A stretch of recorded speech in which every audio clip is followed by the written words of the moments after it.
aplicações, né? Aplicação. Pronto, vamos fazer melhor assim, o poço duplo.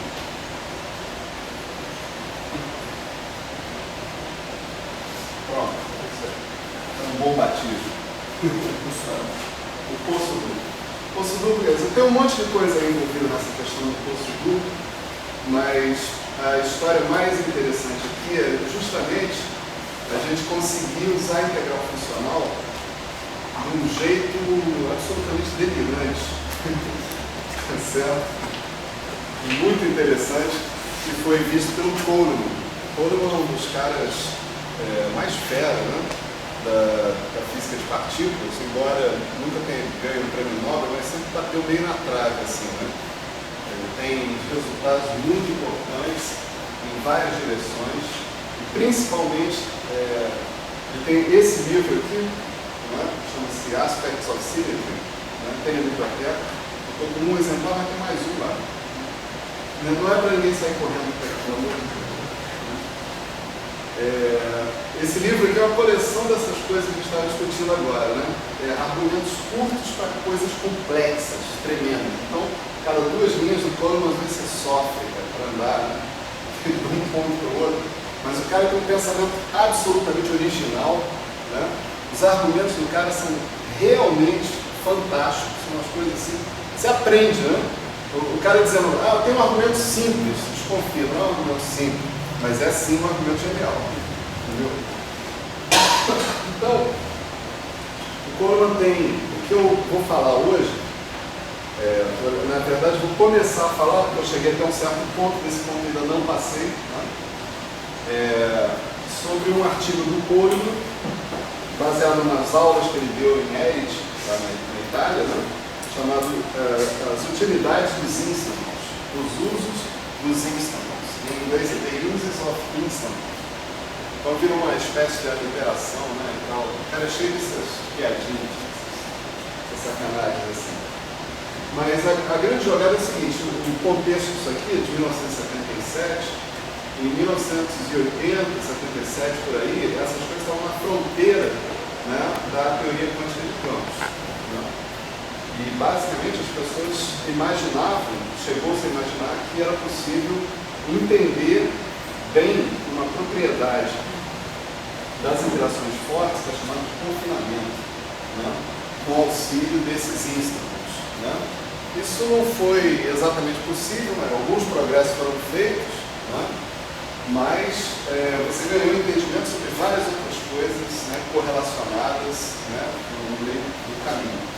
E como teve a ousadia, né, de apresentar instants desde o ponto de vista da mecânica quântica não relativista, tá certo?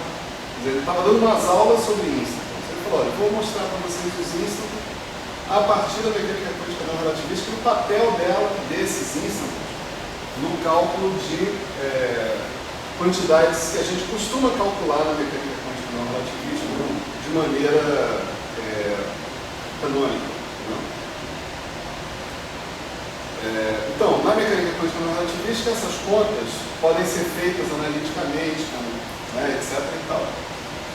Se você sair dali e for para a teoria quântica de campos, aí é que os instants realmente desempenham seu papel mais fundamental. Né? E é muito difícil andar com métodos operatoriais, por simplesmente. A integral funcional é um método privilegiado para trabalhar com essas coisas. E o cara expõe praticamente esses métodos todos, usando o exemplo simples, que é o exemplo do poço duplo de potencial. Certo? Então vamos tentar apresentar essa questão do poço duplo de potencial. Né? Muito explorando as coisas que a gente já viu até agora e no meio do caminho definindo a solução que é chamada de instant, né? No contexto da mecânica quântica não relativista. Né? A forma dessa solução não é a mesma como você está falando de teoria de campos, aí é um pouco diferente. Né? Mas as propriedades, vamos dizer assim, sim, essas são as mesmas. Olha só, vamos partir, né, na verdade, vamos retomar um pouco a aula passada, né, e observar o seguinte: na aula passada, que foi na segunda-feira, né, então todo mundo consciente disso aqui, tá bom? Então, na aula passada, a gente fez uma correspondência, né, entre a formulação de integral de trajetória, né, da mecânica quântica e as coisas que a gente calcula na mecânica estatística, tipicamente a função de partição. Né? Então, a gente observou que se a gente estava calculando coisas, né, sem saber exatamente qual é o estado do sistema, sabendo a probabilidade do sistema estar em qualquer estado dado, um valor esperado, por exemplo, de um observado qualquer, ele era sempre dado dessa maneira, como somatório sobre N, Pn, NH, E. Por que nós estamos usando esses N's aí como sendo autoestados da energia? Mas não necessariamente precisam ser autoestados de energia, tá certo? Eles têm que ser um conjunto de estados, não necessariamente completo também, tá certo? Mas simplesmente sujeito aos vínculos que os PNs sejam elementos entre 0 e 1, né? E que a soma de todos os PNs seja 1, ou seja, que eles possam ser interpretados com probabilidade. Então a gente viu que se a gente interpreta esses PNs, né, como sendo probabilidades térmicas, né? Ou seja, probabilidades associadas com o fato de meus ensemble de sistemas estar em contato com o reservatório térmico, os PNs eles são dados pela distribuição de Boltzmann, tá certo? Aqui tem uma constante de normalização, Z, tá certo? E por isso a gente usou os autoestados de energia como sendo o nosso conjunto de estados possíveis, né? A gente observa, então, que o valor esperado, por exemplo, de um determinado operador qualquer vai dar somatório em N, exponencial de beta, N,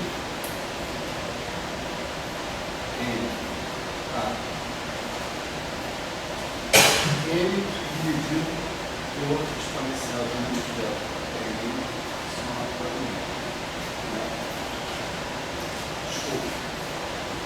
essa última frase que eu escrevi aqui já está implicando que eu calculei o Z como fator de normalização das probabilidades e esse fator de normalização deu isso que está aqui.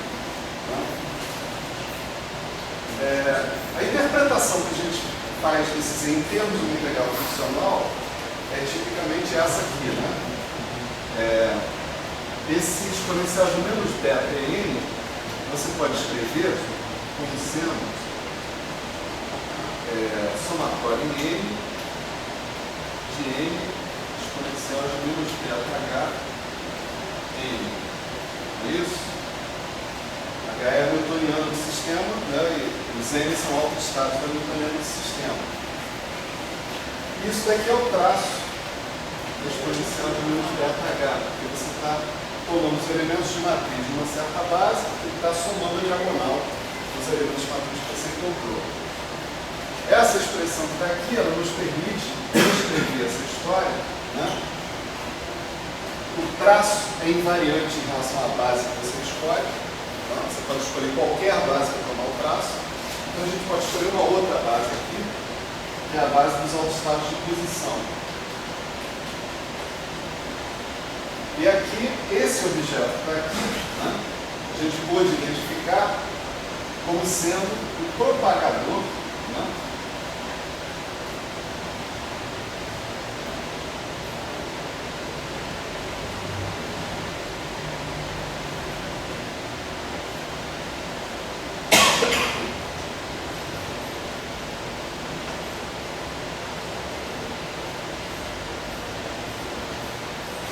associado com o tempo imaginário. Lembra que a definição do nosso propagador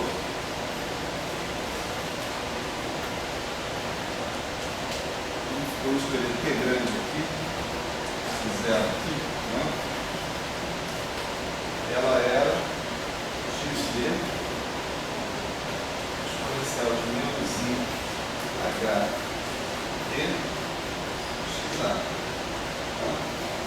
Na verdade, aqui a gente podia oscilar, botar entre menos T sobre 2 e T sobre 2, contanto que o intervalo todo desse T.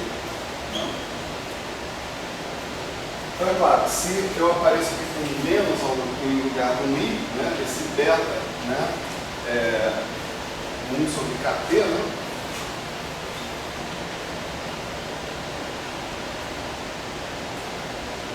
KT, constante Boltzmann, né? Se eu apareço aqui com menos I, se eu apareço com sinal de menos, ao invés desse menos I que eu tinha aqui, esse é sinal que eu estou usando um tempo imaginário. Então, eu estou imaginando, né? Tá mal essa frase, mas tudo bem. Eu estou pensando que o meu propagador pode ser continuado analiticamente de tempos reais para tempos imaginários. Quer dizer, o propagador pode ser estendido para uma função sobre todo o plano complexo que, inclusive, né, aceite valores do tempo imaginários. E aí, pensando sobre esse ponto de vista, né, o que eu tenho aqui é exatamente esta função, continuação analítica do propagador, calculada nesse ponto, nessa circunstância especial de pensar no tempo como uma quantidade imaginária. Então a gente tem uma prescrição aí, né, para sair da mecânica quântica e ir para a mecânica estatística. Na verdade, a gente tem que fazer uma continuação analítica, né? O T tem que se transformar em IT. Né? Tipicamente é isso. Né? Aí a nossa integral, ela vira uma integral cela beta, tipicamente. Né? E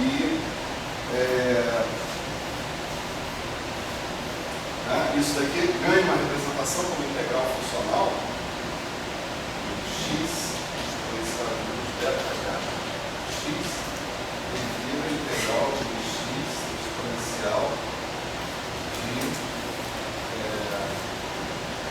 menos, bom, vamos chamar assim, isso sobre h cortado s de x. A gente vai indicar aqui, a gente fez a continuação analítica dos tempos para tempos imaginários. Por exemplo, se a gente tiver uma partícula num potencial, né,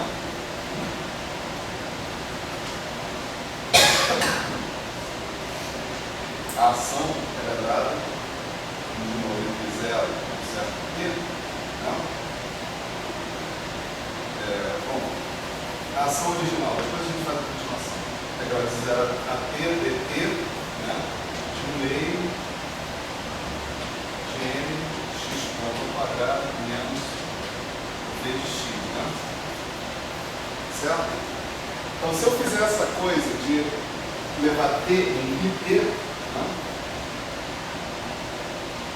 Então, o dt, vamos dizer que a nossa transformação agora é assim: t' é igual a IT, de modo que IT é igual a menos I T'.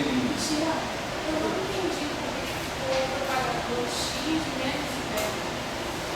Aqui, você viu? Isso. Olha só, o propagador que a gente viu até agora, na mecânica quântica, né? Esse cara assim, xb num certo ponto t, xa num tempo zero. Né? E ele é um elemento de matriz do espaço de posições do operador de evolução temporal. Né? Aqui tem um subH cortado, em geral. Né? O operador de evolução temporal é um operador unitário. Né? Então ele é sempre escrito como exponencial de I vezes um operador hermitiano. Quem é esse operador hermitiano? H vezes o H cortado. Se tem H cortado, não importa, que são constantes reais, né? Em princípio. Então, você tem exponencial de I vezes um operador hermitiano. Essa aqui é a questão. Tá? O que a gente tem aqui? Aqui eu não tenho um operador unitário. Eu tenho exponencial de menos beta h, onde esse beta é uma quantidade real. Então, isso aqui não é a mesma coisa que isso. Por quê? Embora esse cara que seja hermitiano, beta também seja real, etc. e tal, exponencial de menos beta h não é um operador unitário. Né? Se você fizer exponencial de menos beta h, tá? Isso é exponencial de menos beta h para h igual a h dado. De modo que exponencial de menos beta h vezes exponencial de menos beta h tá? Não dá 1. Né? Isso aqui dá exponencial de menos 2 beta h. Então você transforma, você tem aqui um cara que não tem I, né? Muda a característica desse cara como sendo um cara unitário para um cara que não é unitário. É um cara qualquer lá. Né? Então, eu só posso interpretar isso daqui como propagador no seguinte sentido. É isso que eu estava falando. Vamos supor que eu calculei o propagador nessa situação, xbt, xa, 0, etc. e tal. Então eu obtive aqui uma certa função de p, concorda?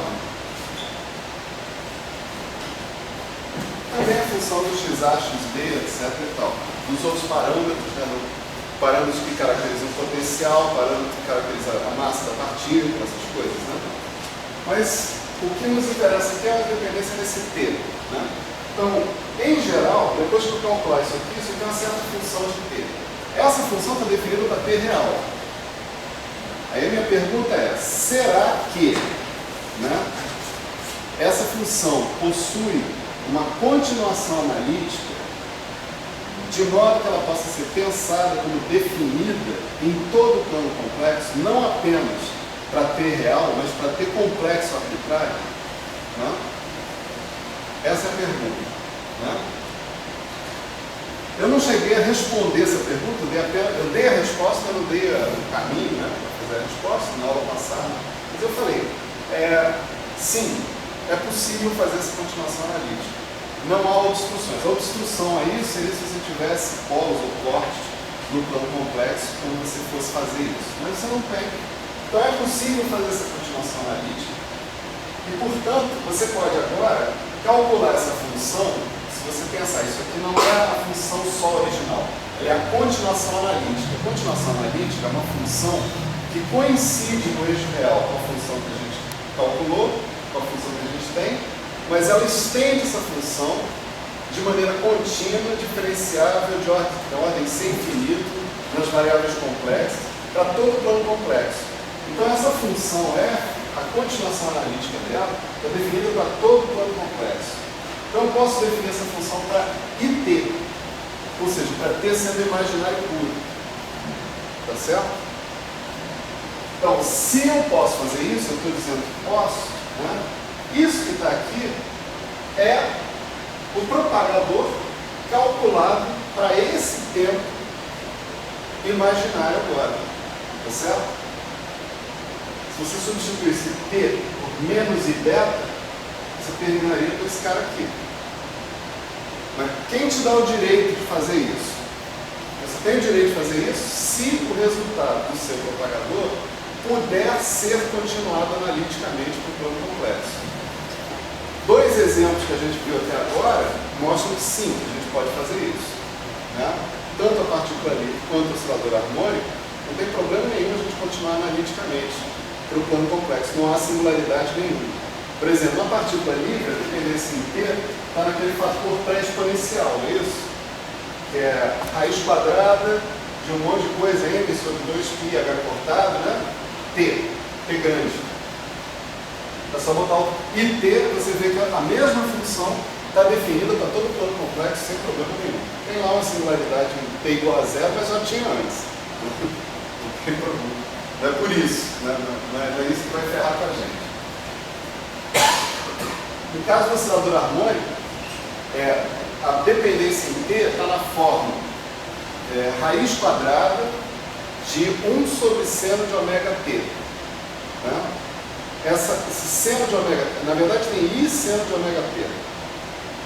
I seno de ômega t continua analiticamente para seno hiperbólico de ômega t, para ter complexo sobre o eixo imaginário. Né? T igual a IT, TI e IT. Né? Então, nesses dois casos, explicitamente, se eu quiser, eu exibo a continuação analítica das funções, porque essas funções estão definidas sobre todo o plano complexo sem problema nenhum. Tá certo? Perturbativamente falando, também, né, o fator pré-exponencial, ele é, em geral, calculado a partir do fator pré-exponencial do oscilador harmônico.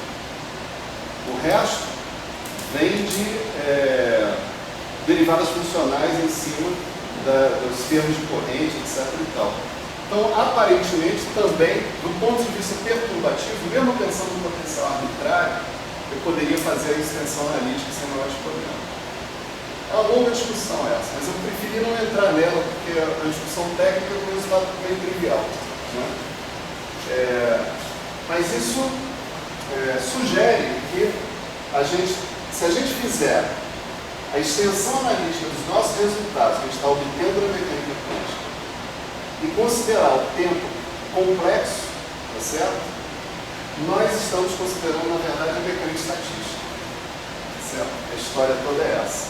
Você tem uma ponte da mecânica quântica para a mecânica estatística, fazendo essa correspondência do tempo para o tempo complexo. É claro, qual é a ressalva aqui? Né? A ressalva que nós estamos considerando a distribuição de Boltzmann. Né? Tá certo? Estamos considerando a distribuição de Boltzmann, tem algumas hipóteses aí. Né? Também equilíbrio também. Né? Então, coisas fora do equilíbrio eu não posso tratar com essa simples correspondência que está aí.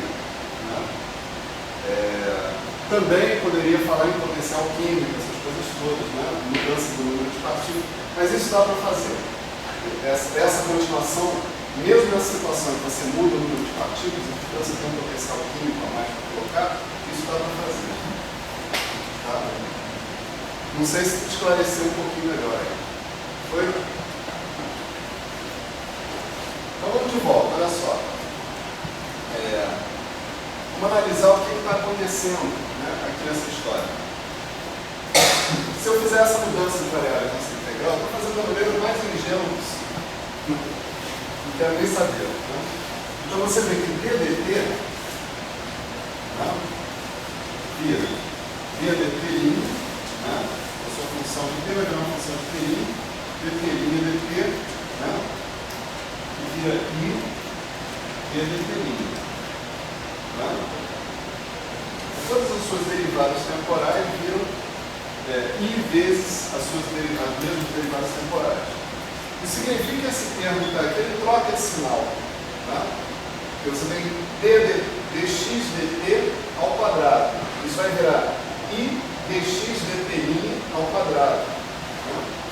Então, isso daqui vai virar o dt, né? É igual a menos I dt'. Então aqui a gente vai ter essa integral de 0, né, até it. dt' vai ser então puramente imaginário. Puramente imaginário. Eu achava que quando você faz a extensão analítica, você fala que ele é complexo. Não. É parte real e imaginário. Sim, em geral eu vou falar que é complexo. Né? Eu não vou fazer extensão analítica só para o eixo imaginário. Eu tenho que fazer para o plano complexo inteiro. Mas em particular o que está me interessando é só o eixo imaginário. Né? Por causa disso aqui. Ó. Na mecânica estatística, né? Estou justificando tudo para a mecânica estatística. Né? Daqui a pouco a gente vai voltar para. Mas eu não vou fazer de tempo, é rotação de tempo. Notação de Fick. Aqui você vê que o valor que a gente tem que calcular não tem uma parte imaginária, né, alocada. Tem só uma quantidade real aqui em cima. Portanto, o beta ele corresponde a IT, tá certo? Então, eu tenho que fazer a continuação analítica para todo o plano complexo, mas eu estou interessado nos valores do propagador apenas sobre o eixo imaginário, tá certo? Então, aqui eu vou ter 0, né? Se t é igual a t grande, né? Então, aqui eu vou ter IT, né?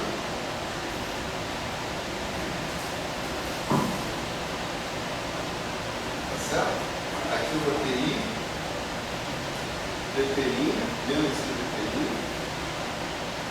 Isso está mal, não devia estar assim, então é sinal de que a minha continuação analítica está sendo ao contrário.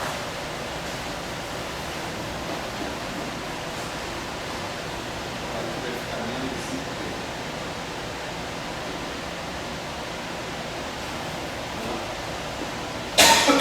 E aqui vai ficar menos I. Então aqui fica 1 meio de mx ponto ao quadrado, com sinal de menos. Desculpa, acabei de verificar que estava bom, não está ruim não. Mais o v de x, eu vou botar um menos em evidência, aqui está mal agora. Peraí, vamos voltar tudo de novo. Peraí, T mesmo. Aqui o T é menos ITI, o DT é menos ITI. É isso. Então aqui eu fico em IT, aqui eu tinha menos I, e com o sinal de menos que vem da história que está aqui, eu coisa vira isso. Desculpa a confusão. Olha só, o que era lagrangiano, lá na minha teoria original, né? Quando o tempo era real, virou a newtoniana aqui, tá certo? Quando eu colocar agora esse S aqui, vamos chamar isso aqui de I vezes SE de X. SE vem de euclidiano, tá certo? S é euclidiano de X. Se eu colocar esse cara aqui em cima, né? Então isso aqui vai dar integral de X da exponencial de menos 1 sobre o cortado S euclidiano. Certo? O bom dessa história, eu cheguei a falar na aula passada, né, é que a gente troca exponenciais oscilatórias, tá, por exponenciais decrescentes. Tá? Isso é realmente bom porque aumenta a probabilidade da nossa integral funcional fazer sentido em algum momento, do ponto de vista matemático. Né? Então, é costumeiro a gente fazer a saída para o espaço euclidiano, calcular tudo no euclidiano e depois procurar fazer a rotação de V, que é o contrário, ou seja, voltar para o espaço do T real, certo? Por quê? Porque no espaço euclidiano, as integrais funcionais, as coisas todas, estão todas melhor definidas do que no espaço onde o T é real. Tá certo? Então a gente tem dois motivos aqui, né? Um que eu descobri depois, né? Assim, a gente tem dois motivos para fazer essa continuação analítica para tempo imaginário. O primeiro motivo, se eu estiver estudando mecânica estatística, né? É que esse objeto aqui passa a ter uma representação em termos de integral funcional. Tá? O segundo motivo é que a própria integral funcional ganha uma forma mais bem controlada, mais palatável.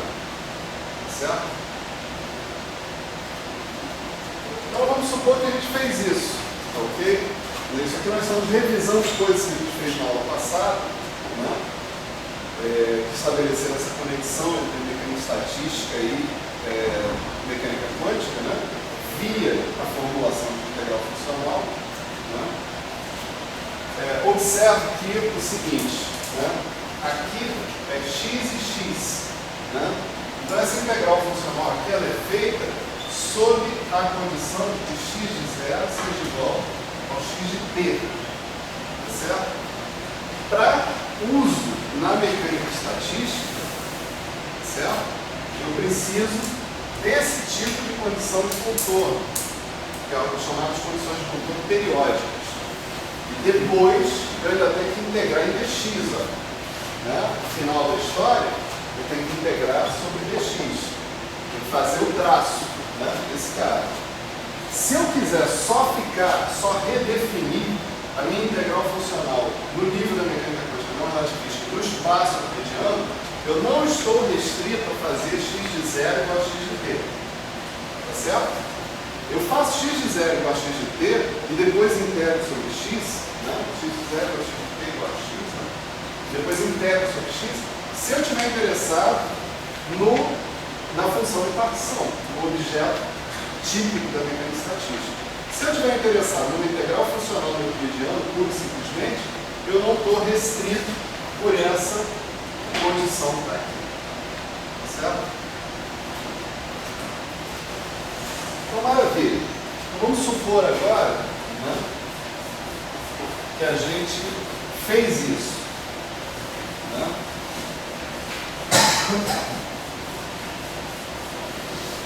Só estranho como é que fica o time slice se você está no mesmo ponto de espaço. Entende? Não, mas o time slice não é feito em pontos do espaço, é feito no tempo. Entre 0 e t. Você pega esse intervalo de 0 e t e divide em n quantidades, né? Tipo isso aqui. 0 e t, né? Aí você faz, né, vamos dizer, n dimensões. Cada cara aqui, cada ponto desse, você vai integrar sobre todos os x associados para esse ponto. Exceto nesse ponto e nesse ponto, que aqui é xa e aqui é xb. Se xa e xb forem x, não tem problema nenhum. Tá certo? Simplesmente você está dizendo que você está saindo de um ponto no tempo e voltando para esse mesmo ponto a um outro tempo. Uma cadeia fechada, né? Em tempo x, sim. Mas no meio do caminho você vai lá para Andrômeda, tá certo? Não precisa ficar nem aqui na Terra. Você pode ir para onde você quer, mais longe que a Voyager.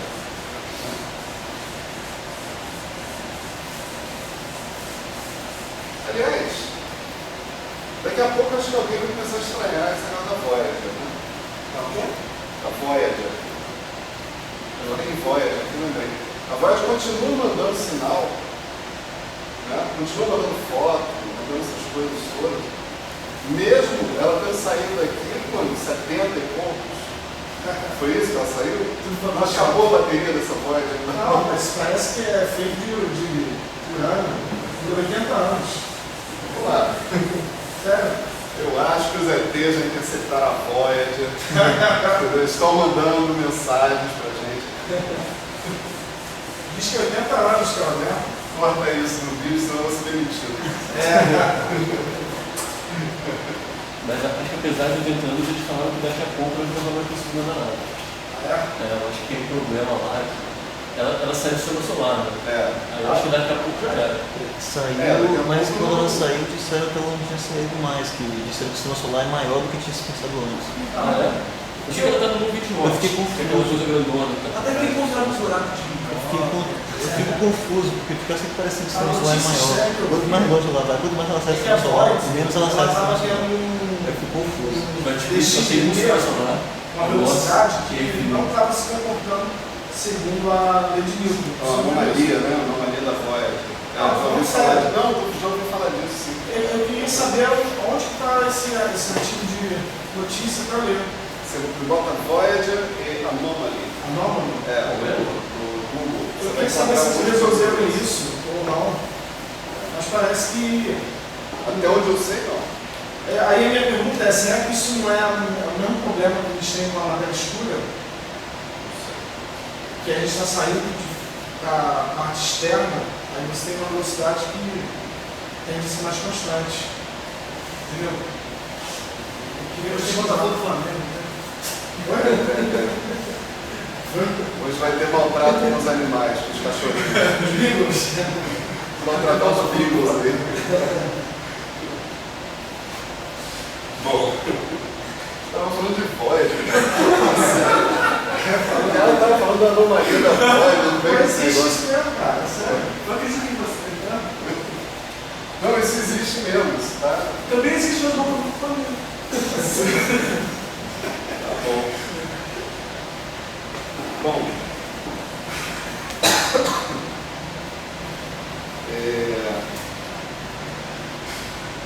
Então nós temos aqui uma fórmula em geral, né? Vamos supor que nós estamos considerando um sistema potencial.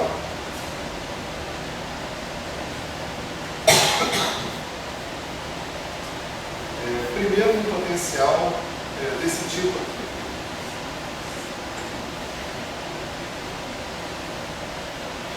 Um potencial tipo, né? Ele parece que o potencial do oscilador harmônico aqui deveria ser um zero, certo? Eu vou desenhar errado.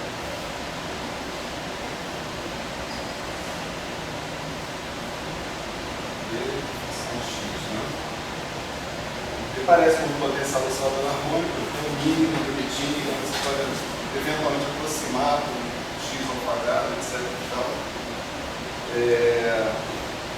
E a gente já tem, né,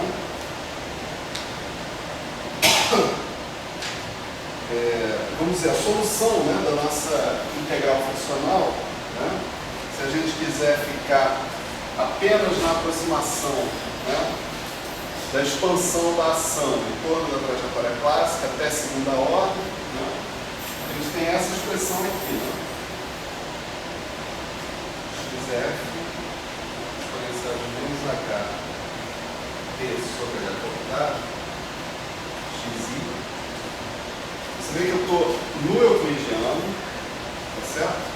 Considerando que eu estou no euclidiano, ele está vendo toda aquela parafernália que a gente viu. Então isso daqui ele é essencialmente exponencial de menos s x barra sobre h cortado vezes um fator pré-exponencial, um fator de normalização vezes o determinante de menos dt2 mais d2 vezes x barra elevado a menos 1,5 mais termos de ordem h cortada em diante. Né? Tinha algumas coisas para chamar a atenção. Primeiro, quando era no Minkowski, o sinal aqui era menos. Tá certo? O fato da gente ir para o euclidiano troca o sinal relativo do termo D2 e DT2 com V, duas linhas. Tá? Tipicamente a gente trocou de lagrangiano para newtoniano. Então, a principal troca que acontece no nível da ação é do sinal relativo do termo cinético com o sinal do termo de potencial. Então, o operador também vai sofrer com isso. Né? Se o termo de potencial trocou de sinal relativo, o operador em questão vai trocar. X barra aqui, né, é uma solução das equações de movimento da ação euclidiana. Tá certo? Então, esse x barra, né, solução das equações de movimento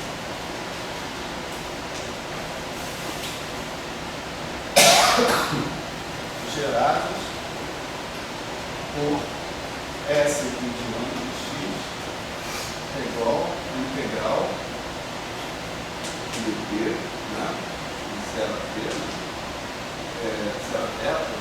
0 a t, né? De 1,5 mx quadrado mais vx. Ou seja, a partícula ela está no potencial menos v de x. Se o potencial real dela é esse, a ação euclidiana ela envolve o potencial menos v de x. Você tem que pensar que isso aí tem que ser interpretado como lagrangiano. Né? Então é como se você tivesse um potencial menos v de x. Então seu problema é analise o movimento dessa partícula para encontrar a solução clássica, x barra, tá certo? No potencial menos v de x. Qual é o potencial menos v de x?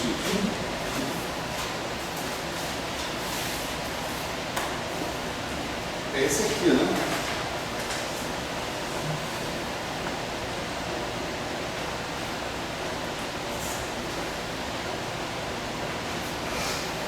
Certo?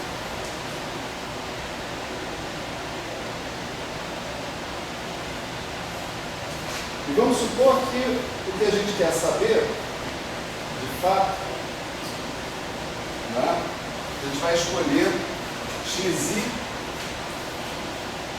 igual a xf igual a zero. Tá certo? Isso é super razoável se tratando desse cara que está aqui. Né? Se tratando daquele cara que está ali, é estranho. Né? O x igual a xf igual a zero, né?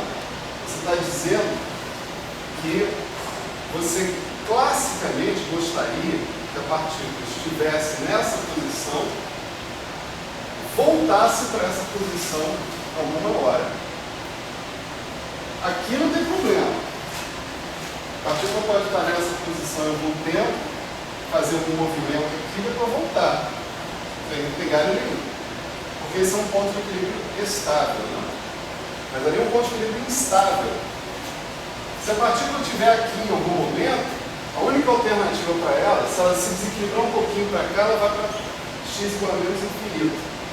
Se ela se desequilibrar um pouquinho para cá, ela vai para x igual a mais infinito. Então, a única solução estável, tá certo? Para essa partícula ficar ali exatamente naquele ponto onde ela está, é x igual a zero. Certo?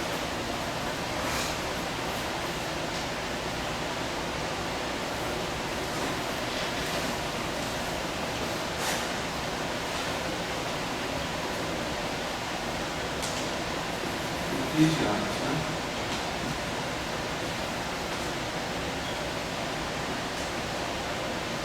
Certo? Você vê que isso já lida com o fator da ação clássica. A ação clássica x igual a zero é zero. Né?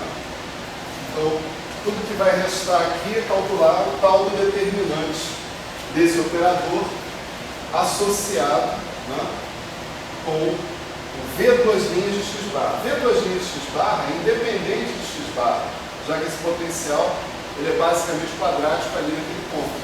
Né?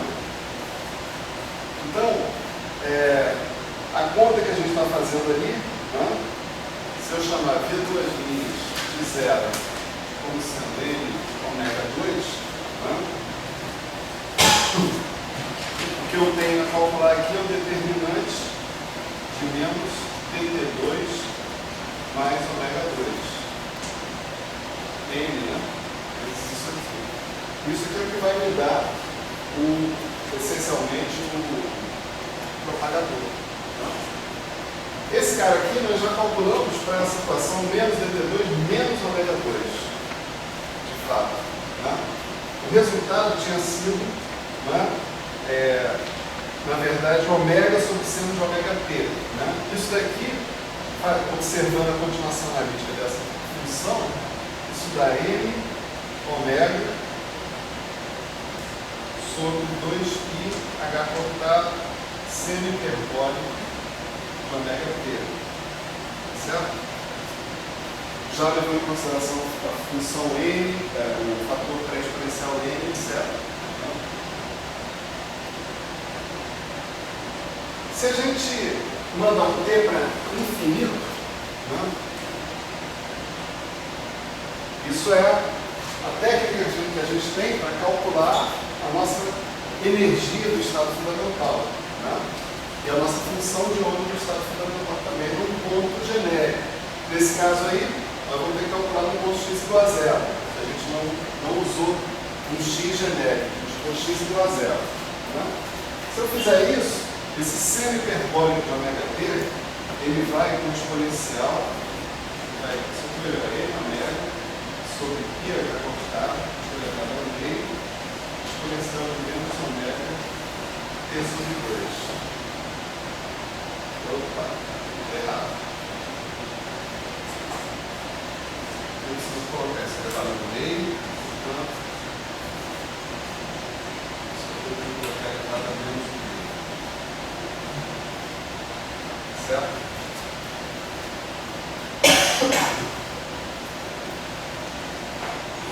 Essa forma, né, para o propagador permite que eu leia já diretamente quem é a função de onda em x igual a zero, né, e quem é a energia do estado fundamental desse cara, pelo menos dentro dessa aproximação que eu fiz. Né? Então a gente lembra o seguinte, que se eu tivesse xf exponencial de menos ht sobre h cortado xi, isso aqui tinha uma expansão em termos de alto estado de energia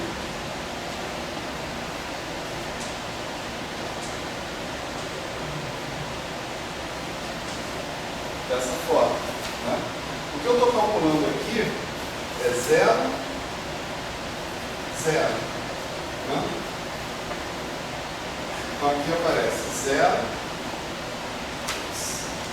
e 0. Esse 0 aqui é de posição, mas está de vácuo. Certo? Então, quando o t tende a infinito, tá certo? Eu tenho várias contribuições nesse cara, é claro, mas a contribuição dominante é exponencial de menos E0 t sobre h cortado 0. Agora eu me ferrei, né? Vou chamar assim de 0 barra. Né? E agora 0 barra é o alto estado de energia associado com o estado fundamental. Né? Então, se eu olhar aqui, olha, eu estou tendo o módulo ao quadrado, né, desse cara que está aqui. Então, o módulo ao quadrado disso é m ômega sobre π h cortado, né? E o E0, né, é ômega sobre 2 trigo E0 é igual a h cortado ômega sobre 2, não? Exatamente. Na aproximação que eu considero o potencial aproximável por um certo potencial do oscilador harmônico, com aquele ômega definido em termos da segunda derivada do potencial, eu tiro o resultado que eu espero mesmo, né? Isso corresponde a um oscilador harmônico de energia. É o ground state, mas com a frequência dada em função da segunda derivada do potencial. Né? E com a nossa função de onda no ponto zero, né, dada por N ômega sobre π h cortado elevado ao 4. Certo?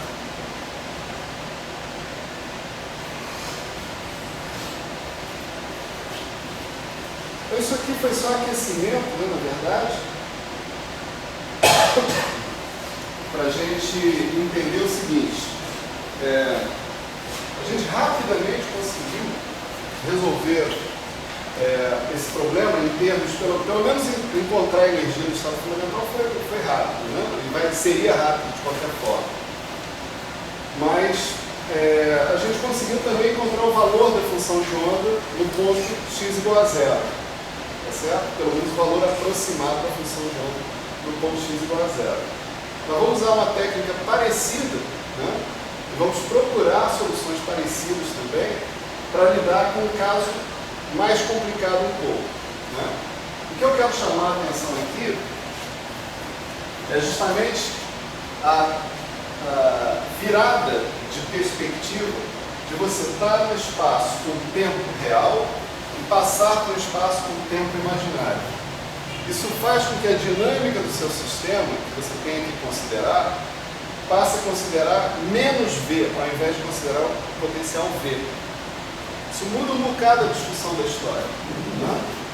Você vê, nesse caso aqui, considerar o problema desse ponto x igual a zero simplificou tremendamente a análise. que a única solução que a gente tem para aqui é o próprio x igual a x barra igual a zero. Tá certo? Então vamos fazer isso para o poço duplo de potencial agora. Tá certo? Vamos para ele.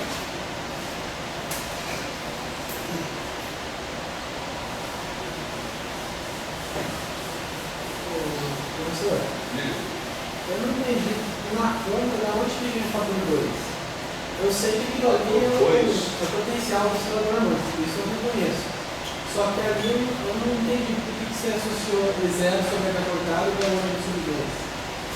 Aqui, Então... ó, isso aqui é exponencial de menos ômega t sobre 2. Tá? Tá certo. O problema é, quem é que está multiplicando t? Né? Aliás, quem é que está multiplicando menos t? Ômega sobre 2. Quem é que está multiplicando menos t? E0 sobre a cortada. Então você tem essa condição. Tá certo?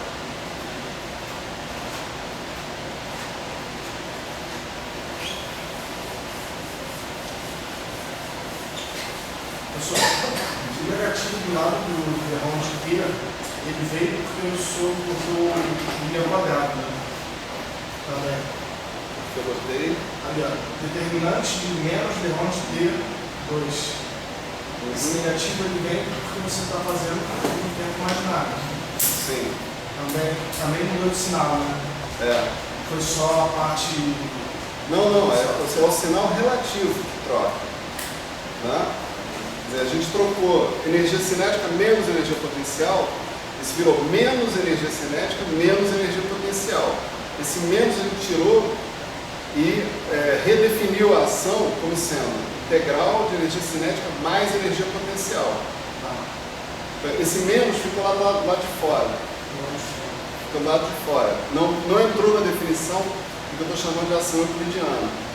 Então, na verdade, tudo que eu estou fazendo está sendo trocar V por menos V. O determinante do operador que eu pegaria ali seria menos dt2 menos ômega 2. Certo?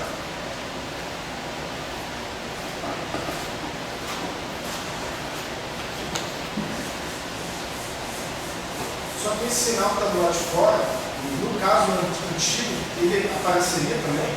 Não. No caso antigo tinha um I. Não tinha um I. Agora não tem mais I. Agora tem um sinal de menos. Certo ou errado? Não, eu só estou pensando a consequência disso. A gente continua tendo um cara dentro da sua lagrangiana, né? É D2, dx dt ao quadrado. Né? Só que ao invés de você ter dx dt ao quadrado menos v de x, né? Você tem dx dt ao quadrado mais v de x. Então, todas as suas fórmulas, né? Elas envolvem a troca de v por menos v. Isso não é totalmente trivial, não. Né? Por exemplo, lá no oscilador harmônico, você trocar V por menos V, implica que você deixa de ter uma solução oscilatória. Você passa a ter uma solução que é a exponencial crescente ou decrescente. Né? Que foi o que a gente viu quer dizer, você troca um seno por seno hiperbólico, na verdade, né? No final das contas. Certo? Dizendo, essa troca, ela está longe de ser uma coisa ingênua, né?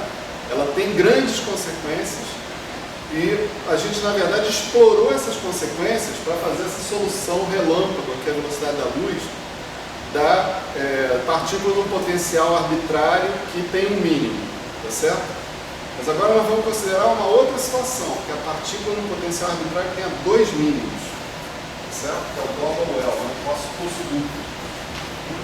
Eu queria perguntar também, assim, antes de começar a perguntar, é o seguinte: o x ele sempre é uma função de t, né? T ele fica como um parâmetro. Aí uma dúvida que eu tinha era, se eu quisesse pensar se eu quisesse fazer algo que varia no tempo, mas não faça o tempo variar junto com esse tempo, é isso que a gente está fazendo? Eu estou caminhando no sentido ortogonal ao tempo, né? já que o limite T, em tese, seria ortogonal ao eixo T. Entende? Eu não sei se eu entendi muito bem, não. Eu estou tentando... Tenta de novo, vamos ver. É uma maneira de... Teria como eu variar o tempo sem variar a variável x? Em tese é isso que eu estou perguntando. T é um parâmetro, né? Do x, tá certo? Mas como tu faz essa... X é uma função de T. O que está sendo integrado na integral funcional é uma determinada... Aliás, são todas as funções de T possíveis, né? Imagináveis. Só que quando eu faço essa extensão analítica, eu não posso pensar nisso assim. Eu estou conseguindo agora variar o meu tempo sem automaticamente influenciar na variável x. Não, você está apenas variando o tempo numa outra direção. Você estava variando o tempo na direção T real. Isso. Agora você está variando o tempo na direção T imaginária. Mas o seu x continua sendo x de T ou x de IT do mesmo jeito. Entendi. Entende? É que assim, nunca dá para a gente desacoplar x e T, né? Não dentro da integral, né? O x está completamente desacoplado do T fora da integral, que são os pontos extremos, né? Vamos dizer assim, xa, xb. Esses caras, você escolhe eles do jeito que você quiser. Tá? Dentro da integral, você tem funções definidas x de t. Para cada determinada função, você tem um vínculo entre x e t. Está definida essa função, justamente. Tá certo? Tem essa situação. Você está simplesmente deixando de considerar o x como função do t real para dizer que o x é função do t imaginário. Né? Em princípio, né? Isso se o x pode ser estendido analiticamente, essas coisas, né? Então, o potencial que a gente vai considerar agora vai ser esse aqui.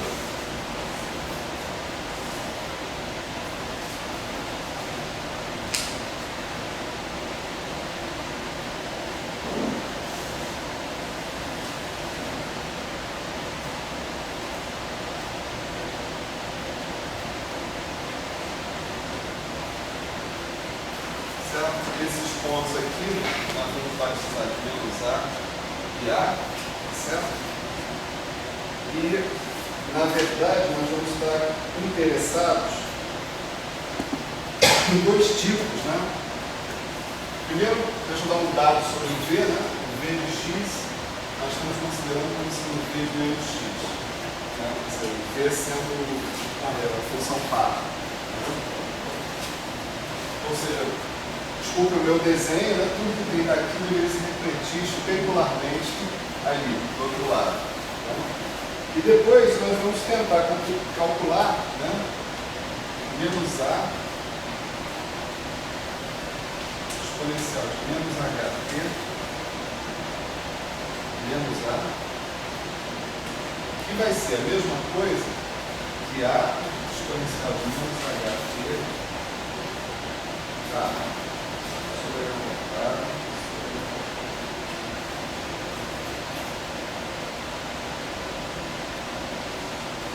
Certo? Esse é um dos caras que a gente vai tentar calcular e o outro cara que a gente vai tentar calcular é esse aqui. A exponencial de menos HT A menos A, desculpa. E isso é igual a menos A exponencial de menos HT sobre A. Certo? Isso aqui é consequência do fato do nosso potencial ser par, né? E de todas as grandezas que a gente vai obter em função disso, né? Exibir essa simetria pela troca de x por menos x, no final das contas.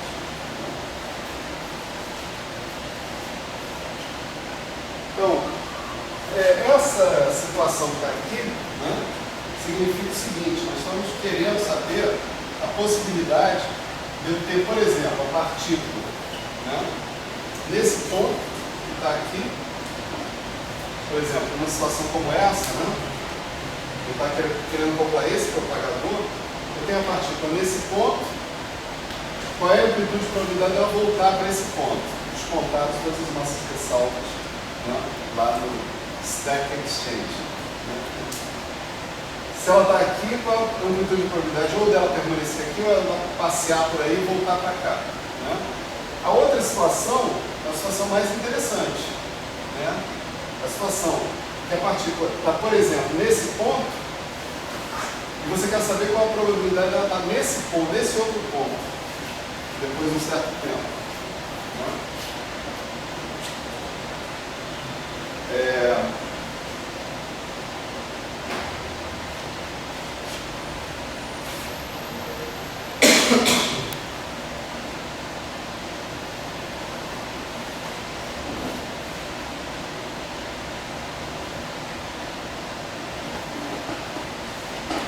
claro que, novamente, se eu estou trabalhando no euclidiano, né, eu vou estar efetivamente preocupado com esse potencial aqui. Né?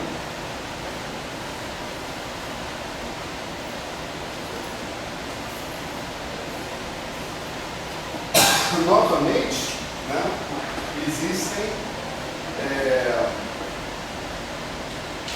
soluções instáveis nesse sistema, significam x bar igual a menos a, x bar igual a A, por exemplo. Né? Elas ficam constantes em cima daquele cara ali, parado ali. Né? Mas soluções mais interessantes ainda são essas que fazem, né, o cara sair de A e chegar em menos A, ou sair de menos A e chegar a A. Né? Vamos supor que eu esteja interessado, né, nessas soluções, de novo, para aquele limite em que o tempo t tende a infinito. Tá certo? Por que eu estaria interessado nesse limite de t tendendo a infinito? Porque nesse limite eu já vi que a integral funcional me dá uma informação sobre a energia do estado fundamental e sobre as funções de onda do estado fundamental. E, na verdade, sobre a energia e funções de onda de todos os outros estados.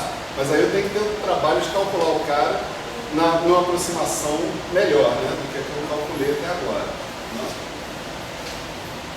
Então, como é que é isso, né, de eu pensar, né, proposta? Né? Considerar o problema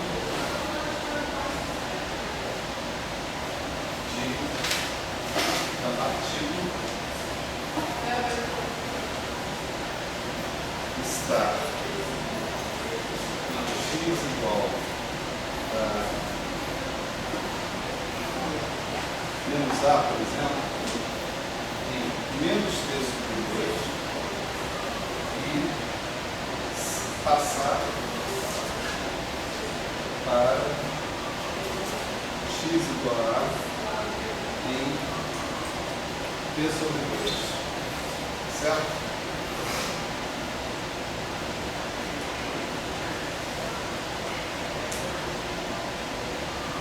Eu tenho que considerar esse problema analisando essa situação com menos V aí, dentro da história. E a solução clássica que eu quero encontrar é a solução das equações de movimento geradas pela ação euclidiana. A ação euclidiana leva em consideração o potencial menos V, que é esse potencial que está aqui. Tá certo? Então, como é que funciona isso? Imagina que eu tivesse a energia num valor como esse aqui. Tá certo? A energia é menor que zero. Né? Classicamente falando, né, a solução que eu teria nunca poderia chegar nem em menos A nem em A. Tá certo? O máximo que ela pode chegar é nesses pontos de retorno aí. Então, a região acessível para movimento, né, é entre esse ponto e esse ponto. Nunca pode chegar nem em menos A nem em A. Né? Suponha que eu tivesse a energia agora dada por uma quantidade assim. Né?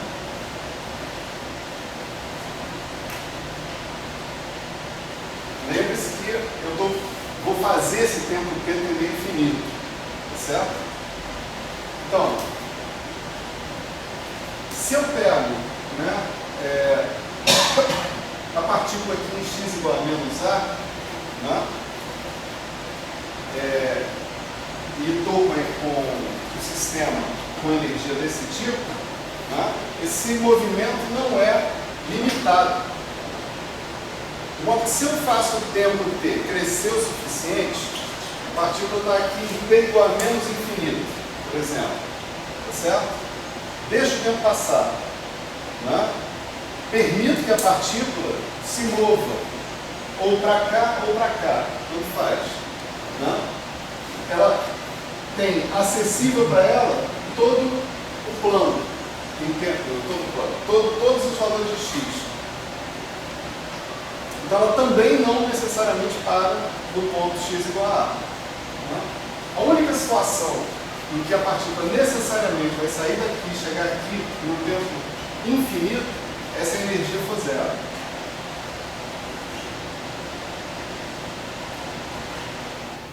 Aí você pode indicar que o movimento da sua partícula está realmente definido entre esses dois pontos de retorno, menos A e A. E se você tem ela em T igual a menos infinito aqui nesse ponto menos A, o seu potencial com essas características é permitido que ela possa estar em x igual a A no tempo T igual a infinito.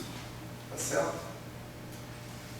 Então a gente vai trabalhar dentro dessa perspectiva, de que a gente tem energia zero. Mas só que a energia agora, né, ela é m dx dt ao quadrado menos v de x. Nosso potencial é menos v.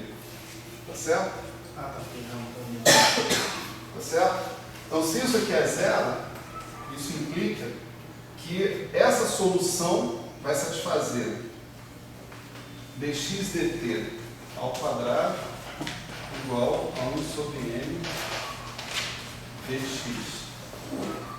Tá certo? Aqui tem um meio, né? Também. Então, 2 sobre ou dx dt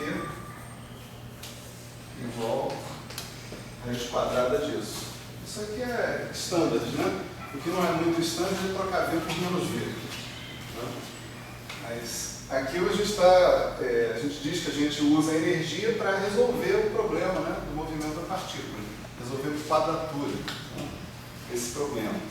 Então essa equação aqui você pode integrar, você tem dx sobre raiz quadrada de 2 sobre m dx, integral, né, de 0 até x é igual a t menos t0. T0 é um valor tal que x de T0 igual a 0. Certo? Então você calcula essa integral, inverte x como função de t, você tem a solução do seu problema em princípio. Né? Quais são as características de uma solução dessa? Você vê, em t igual a menos infinito, eu quero que a partícula esteja em menos a. Em t igual a mais infinito, eu quero que a partícula esteja em A. Tá certo? Eu tenho essa expressão aqui para velocidade. Tá certo? Eu tenho várias coisas que eu posso já afirmar sobre a cara dessa solução. Né? Olha só. x, t. Né? Então, em t igual a mais infinito, né?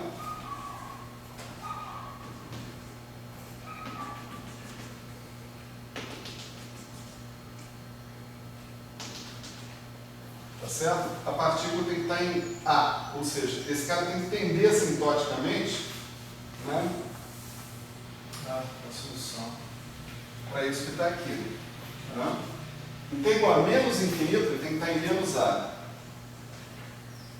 Pessoal, vocês estão viajando muito, mas isso aí é a tangente do óleo? Vai chegar nisso? Depende do V, né? Depende do potencial que você achar. Agora, tem uma cara boa de tangente hiperbólica. Né? Quer dizer, aqui a gente está permitindo toda uma classe de potenciais que funcione desse jeito. Né? Mas certamente tem uma classe específica, que é um potencial Eu acho que é esse potencial aqui, V de x igual a uma certa constante, vamos dizer, lambda, x 2 menos A2 ao quadrado. Né? Esse cara aqui tem dois zeros, o x igual a mais ou menos A, tá certo? Ele vai ter um máximo na origem, né? E ele vai subir quando o x for grande, como x4, né? Que é mais ou menos o comportamento desse cara aqui. Né? De x4 para x2, o negócio só aperta um pouco. É difícil ver, né? Especificamente. Né? Mas eu acredito, não tenho provas ainda disso, né? Tem que fazer a conta. Essencialmente, se você fizer com esse v de x, você vai ter uma tangente hiperbólica ali. Mas da forma como a gente está fazendo para um v de x genérico, tá certo? Então, eu só estou procurando algumas características gerais do v de x para inferir como é que é o comportamento dessa solução aqui naquele trecho. Eu sei que o comportamento, para t igual a mais ou menos, mais infinito aqui, menos infinito aqui, tem que ser tendendo a A, tendendo a menos A. Né? Você vê, o v de x, nesse trecho, entre menos A e zero, ele é uma função crescente. Tá certo? A velocidade, né, ela é proporcional à raiz quadrada do v de x, também é uma função crescente. Né? dx dt. Tá certo? Quer dizer, e positiva, em princípio. Né?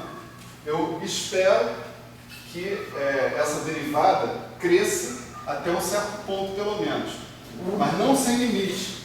Porque quando você está chegando aqui perto do zero, você começa a ter um extremo no teu potencial. Tá certo? Então, eu espero que a velocidade cresça, ou seja, a tangente, essa curva, cresça de zero, vamos dizer assim, que é a posição inicial, x igual a menos A, até um certo valor. Né? Depois, a velocidade, né, continua. Agora, o v de x vira uma função decrescente, tá certo? E, como consequência, você tem uma diminuição, né, nessa taxa aqui da velocidade. Diminuição dependendo do v de x. Né? Então, qualitativamente, né, você espera que você tenha uma coisa como essa. Esse ponto aqui, de inflexão aqui, é um certo T1, vamos dizer assim. Né? Tá certo? É zero, né? A forma de definir é zero.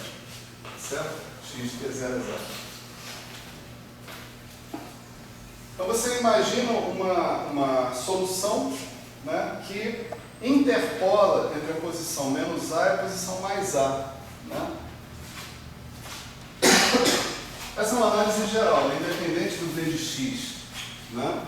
Claro que você pode substituir um v de x específico e ter números mais claros ali, né? Tipo tangente hiperbólica, alguma coisa assim. Né? Mas essa solução que está aparecendo aí, né, ela foi batizada de Instanton. Né? Esse aqui é o tal do Instanton. Quer dizer, esse não é o tal do Instanton. Os Instantons foram descobertos em outro contexto, no contexto de teorias de calibre, né, que são teorias de campo, etc. E tal. Mas isso aqui é um exemplo de um Instanton na mecânica quântica não relativista. O ON de Instanton, aqui está explicado pelo Coulomb. Tá? O ON de Instanton vem porque ele é uma solução de equações clássicas de movimento, né, com características que são parecidas com características de outra classe de soluções que as pessoas conheciam, que eram solitons. Né? A diferença é que os solitons, eles são soluções de equações não lineares, né, equações clássicas de movimento, numa situação onde o tempo é real. Né? Ou seja, para o potencial v de x mesmo, se fosse o caso, e não menos v de x. Né? os instantons vão ser soluções também das equações clássicas de movimento, só que para a situação euclidiana, o seu tempo imaginário. Né? E a questão do instanton, do instant, né? Instant, né? Vem pelo seguinte, porque um soliton é uma solução localizada no espaço, tá certo? É um negócio que tem uma localização espacial bem definida. A localização do instanton é uma localização temporal. Você poderia dizer que, vamos dizer, a essência do instanton está aqui nesse trecho aqui, que está em torno desse instante T0. Você está colocando aqui.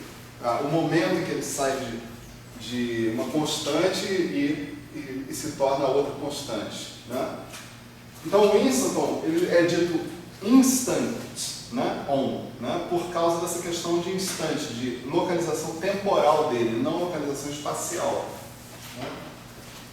Essas soluções, nas teorias de calibre, né, elas abriram um mundo, né, por aí, de investigações aí no final da década de 70, início da década de 80, e abriram um mundo de relações entre a teoria de campos e o estudo de métodos topológicos também, de grupos de homotopia, grupos de homologia, cohomologia, um monte de coisa desse tipo.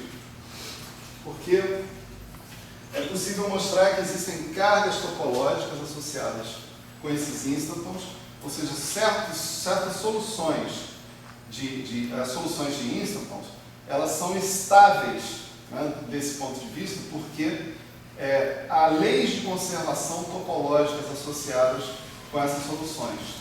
Então, uma solução dessas, ela não poderia realmente decair, porque ela é proibida do ponto de vista da estabilidade. Né? Claro que se você trocar T por menos T aqui, né, você tem uma outra solução, que é o anti-instant. Né? O anti-instant ele faz o contrário, ele te leva, né, da situação mais A, né, para a situação menos A, né, à medida que o tempo evolui. Né? Esse é o instant, esse é o anti-instant. Né? Então, qual a importância desses caras? A gente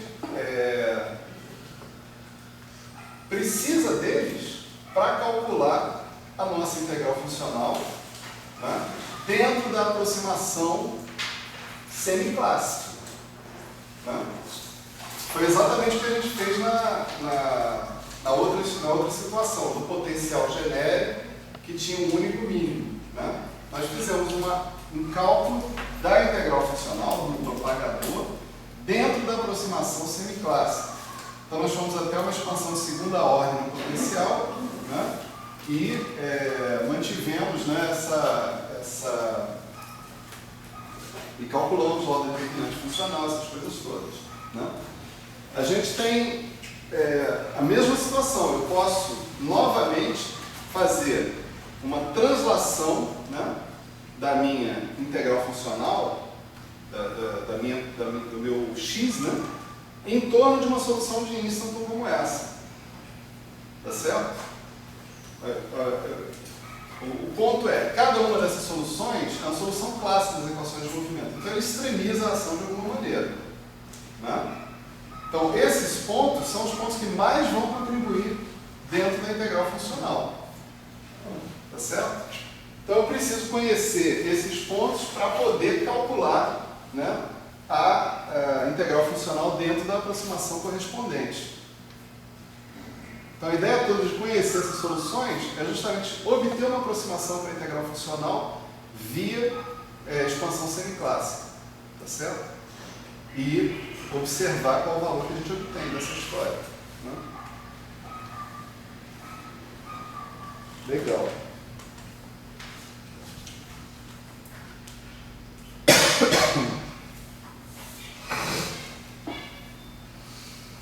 Bom, uma coisa interessante, né, sobre a ação, né, é a seguinte. Se eu quiser, eu vou chamar de ação S0, a ação associada com um ínstant ou com um anti-ínstant, certo? Ou com essa solução, ou com essa solução que está aqui. Né? Então, esse S0, ele é integral em dt, né? De 1 meio n sobre 2, né? Dx dt ao quadrado mais v. Lembra que é o euclidiano, né? E se eu estou dentro dessa condição que está aqui, a condição de que eu tenho a solução das equações de movimento, então dx dt é raiz de 2 sobre mv de x, né? Esse cara aqui, então, vai cancelar o n sobre 2, eu vou obter integral em dt, né? De 2v, né? Essa ainda não está muito boa, não, né? Porque é o v de x de t, né? Vamos chamar de x ou x anti né? De t. Você tem que ter a solução do ínstant, então calcula o v nessa solução e faz essa integral explicitamente. Mas tem uma fórmula mais legal, que é você pensar que o v, né? Ele é, na verdade, ao contrário, né? Você substitui o v como função de dx dt, né? V de x é igual ao meio de m dx dt ao quadrado. Então isso daqui vira integral em dt de m sobre 2 dx dt ao quadrado mais m sobre 2 dx dt ao quadrado, que vai dar um m dx dt ao quadrado. Aí você separa esse cara em dx dt vezes dx dt, tá certo? Aqui você transforma dt dx dt em dx, e aqui você vai ficar com m dx dt. Dx dt agora você substitui como raiz de 2 sobre m v de x, né? Então isso aqui vira integral em dx de raiz de 2 sobre m, então vai ficar raiz de 2m v de x. Essa aqui está mais legal. Não precisa saber a solução do ínstant, basta saber só o potencial, no final das contas. Sei lá, isso lembrou o teorema virial. Teorema virial? Porque o senhor basicamente o que fez foi tirar a definição da energia cinética, né? Para botar em termos de V. Eu não sei, usei as equações de movimento, basicamente. Quer dizer, usei a expressão da energia, né, escrita aqui em termos de energia cinética e energia potencial. Agora, não sei se isso tem alguma coisa a ver com o teorema virial ou não. Enfim, fica sob júdice. Então, quer dizer, a ação, né, para um ínstant ou para um anti-ínstant, ela pode ser calculada daquela maneira que está ali, né, sem maiores problemas.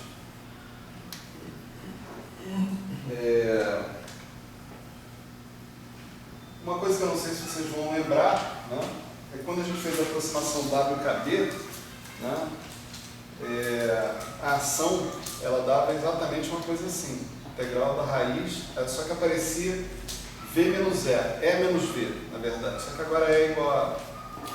Várias mudanças aconteceram, né? O tempo está imaginário, né? A energia está igual a zero, etc. e tal, né? Mas isso não é nenhuma coincidência e é o fato da gente realmente estar fazendo uma aproximação semelhante à aproximação WKB quando a gente calcula a integral funcional dessa maneira, né?